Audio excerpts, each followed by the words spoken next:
With a new year upon us, fresh opportunities, goals, resolutions, things that we want to achieve for this year, I thought it would be a good idea to do a video on starting over, starting fresh. And if I was completely starting over from scratch in my wedding filmmaking business, what would I do differently? But before we get into that, if you are new here, this channel is all about giving you the confidence to lean into a full-time career as a wedding filmmaker. So if you're into that sort of thing, it would mean so much if you consider liking and subscribing. Let's dive into tip number 1 of things that I would do differently. And the first thing is I would second shoot a lot. The best way to become adept at wedding filmmaking is by being immersed into a real wedding day experience. How they flow, what it's like working with other vendors, communicating with the couple, adapting to changes, not eating for 10 hours in a day, and having to watch everyone else eat steak and salmon. Just getting hands-on experience from a real wedding, that's the quickest way to learn. Number 2 is I would rent gear before I actually bought it. So one of the mistakes that I made super early on in my business was just over investing in gear, thinking that I needed this camera or that camera, or if I wanted to be the best, this was going to help me do that. And honestly, that was just so far from the truth because I didn't even know how to use these cameras yet. And so if I had just been patient and I had been a little bit more diligent and smart with my money and rented this gear to test it out, to use it at weddings that I was second shooting or weddings that I had booked, and getting more familiar and fluent in how everything ticked, it would have saved me so much pain and so much financial strain early on. So if you are looking to rent gear, Lens Rentals has some quality equipment that I have been using since I started. They have been so trustworthy and reliable, quality equipment every single time. And if you use my code Wayward15, you can get 15% off on your next order. So it doesn't hurt to try out some new gear for your next wedding. Tip number 3 is to be frugal. If you are just getting started, it's going to be in your best interest to go cheap with your camera body and then upgrade or invest later. By renting and being frugal, you're practicing those fundamentals. By the time that you have accumulated enough weddings, you've saved up enough money, now you can invest in this camera that you've dreamed of having. This is going to be the best way to save yourself years of that torture of just rinse, repeating, selling, buying new, selling, buying new, all of those things that I wish that I didn't do early on. And even if you are in the market looking for a camera, the good news is there's so many quality options to choose from that are under $1,000. The C100 Mark II, you can buy used for under $1,000. The Panasonic GH5, solid camera, used it for years. The Sony a7S II, and a host of so many other cameras that you can find for less than $1,000. And so if you're looking for quality, you can find it pretty cheap. And that is just one thing that I would recommend, is just being frugal and being smart with your money right now.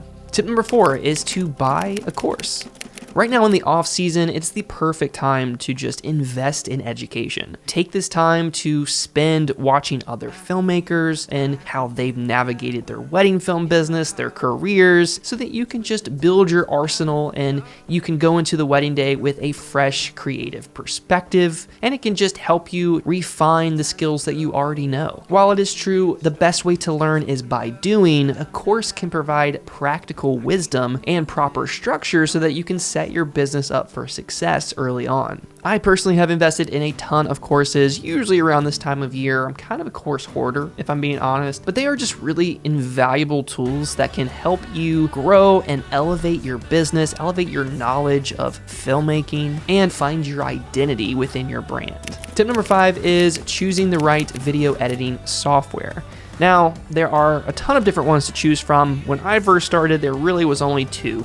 Right? There was Final Cut, there was Premiere Pro. And if you didn't use Premiere Pro, you weren't considered professional. And looking back on it, Final Cut definitely changed from what it can do today. So in terms of it not catering to the professional, I feel like that's not the case. But when it comes to choosing the best one, honestly, in my opinion, the best video editing software is the one that you feel most comfortable using. For me, just getting started, Final Cut was the easiest one to use and maneuver as I got started. And then I also dabbled in Premiere and then really really liked some of the tools that Premiere offered that Final Cut doesn't. And so now I'm kind of bilingual in how I edit. Sometimes I'm using Final Cut, sometimes I'm using Premiere, and it's just all about your comfort level and what feels the most natural and gets you from point A to point B as fast and efficiently as possible. I'm just super fluent with Apple's ecosystem, and using Final Cut Pro made a ton of sense, especially from a financial perspective. You only have to pay once for the program and you own it. You get access to all the updates. It's great. Premiere Pro, you have to be stuck to that subscription, even though I am still paying for Premiere.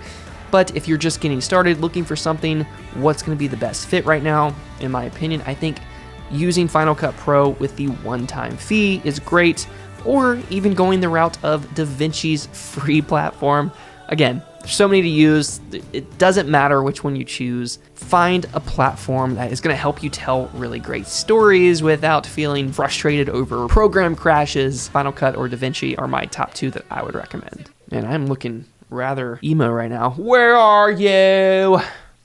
And I'm so sorry. Like back in the high school days over here. Tip number 6 is to outsource sooner. Now, this is something that I'm still kind of kicking myself over that I haven't done sooner, and that's just because outsourcing really changed the game for me in my business, and not just from a video editing perspective. I mean, there's so many different areas in your business that you're constantly working on, and so the more you can delegate to focus on what really brings you joy, the happier you will be. Just think of all the to-dos that you have as a solo entrepreneur. I mean, you have to worry about your website, you have to worry about your marketing, your social media, you have to worry about your payroll, you have to worry about bookkeeping, you have to worry about the actual product that you are creating. So there's a lot of different cogs that make up the machine of being a wedding filmmaker, and so the more that you can delegate, and I know it's kind of hard to delegate when you're just getting started because there's not a lot of money in the budget to do so, but I will say that if you can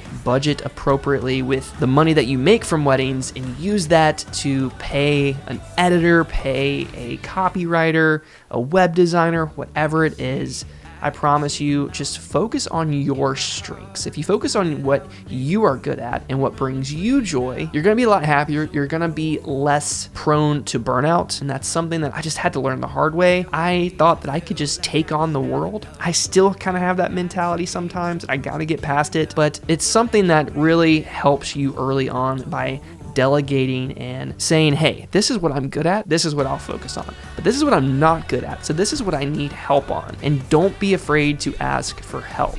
Which leads me into number 7, and that is to hire a mentor. Mentorships are the quickest way to fast track your skills and success in this industry. Just having a sounding board, a reliable, trustworthy, experienced person in your corner that can walk you through all the things that you're doing, ways that you can improve, is just really invaluable. And it's one way to truly fast track your success. Now, one mistake that I made, I didn't hire a mentor until 4 years into filming weddings. I don't know why I waited so long, probably because there just wasn't this sense of urgency like there is today. I mean, there were some great wedding filmmakers, don't get me wrong, but there wasn't this sea of just insanely talented people every corner, every way you look. So there wasn't this sense of urgency, so I didn't hire a mentor early on. But when I did, man, my business went from 0 to 100 just like that. I mean, I had a full wedding schedule by the end of the year after that mentorship.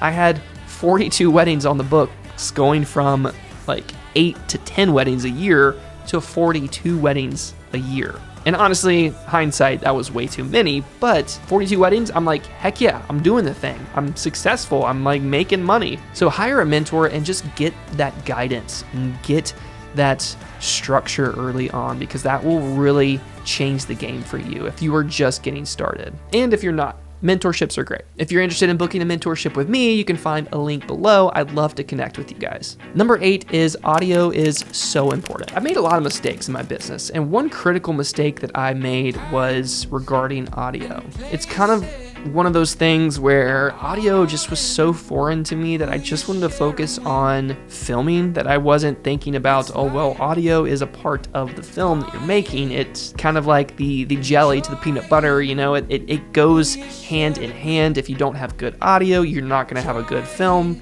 And so it was really just coming to that realization, like, okay, I got to learn audio. I need to invest in some quality products that can help me capture quality sound on the wedding day. And thankfully, we are just in the beautiful day and age of we have so many quality products that are easy to use, plug and play. My favorites are the Tascam DR10Ls, the Zoom F2s, even the Zoom H6, I believe. That's what I use for like the DJ soundboard, but even recorders like the Zoom FX3 are really great. So there's just so many products out there that you can choose from. It's something that I would say is probably the most important other than your lens is audio. So definitely invest in proper equipment here so that you can make your first wedding film the best, because it's one of those things that can make or break your film, and it can keep you trapped in a lower end market, especially if you don't have that quality sound. Because a lot of couples these days, story is becoming so much more prominently desired in the wedding film world, which is awesome to see because it really can make or break your film. So making sure that you invest in proper equipment so that you can serve the couple well and tell their story in a beautiful way. Tip number 9, do gimbals really matter? Now, before I dive into this one, it is subjective and based on my own personal experience. So before you guys have the pitchforks and the flaming arrows, just chill out, okay? Gimbals definitely have a purpose, but I think they are more based on preference over necessity on the wedding day. Coming from me, like I thought that when I first started, I was like, okay, I need a gimbal. Like, gotta have it. It's the only way I'm gonna take my films to the next level. That really wasn't true. I just thought that if I had this thing, it was gonna make my films instantly better. Again, that's not true. While it did add some really cool movements and I felt super official and legit with it, it honestly just made my films feel more formulaic and artificial, and I just didn't like that. I ended up ditching the gimbals altogether and going handheld, and that is what made me feel that I was more connected to the story, I was more connected to the art form, and that's totally okay. I mean, that's just my experience. Now, gimbals in of themselves, they're great tools. They can really do a lot for you in creating cinematic movement and adding feeling to what you're capturing, as long as you're being intentional about it. I think that's the key.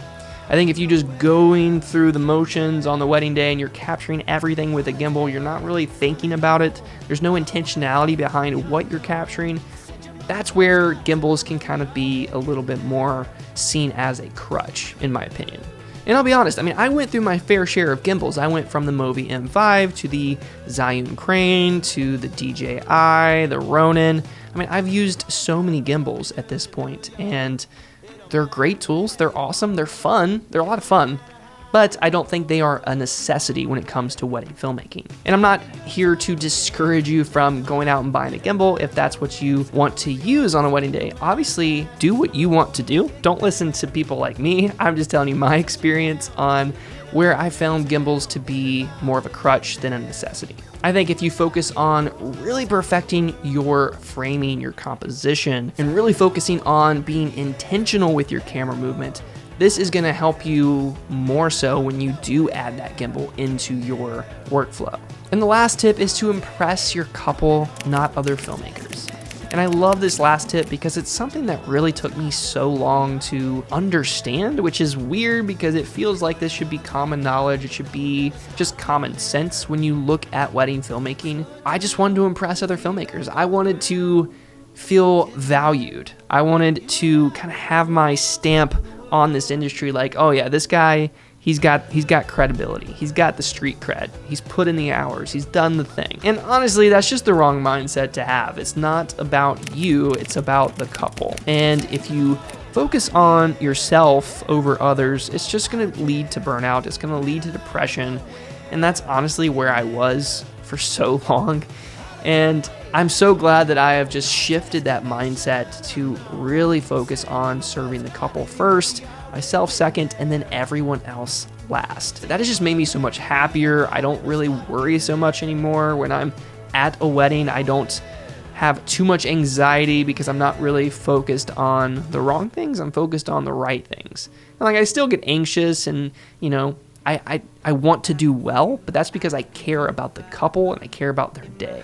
I don't care so much about impressing other filmmakers anymore. And honestly, there is a correlation between having a successful wedding business, booking more weddings, booking the right couples by having this mindset.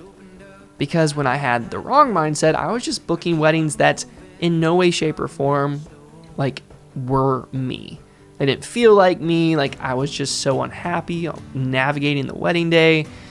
It was just a grueling process. I was constantly defeated, always comparing myself, feeling so down because I was at a wedding where I knew that this wasn't going to be a portfolio piece or this was going to be something that I could showcase on Instagram or try to impress other people.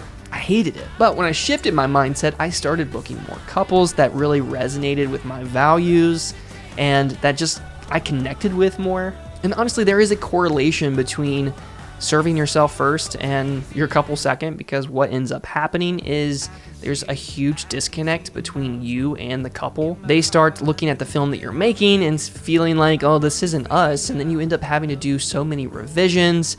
You are getting more work just piling up on top of the already to-dos that you have. And so for me, I just realized that my success really isn't about the trophy. It's not about the accolades. It's not about how many people love me. It's honestly, I just want my business to succeed. I want people to feel something positive when they look at my brand.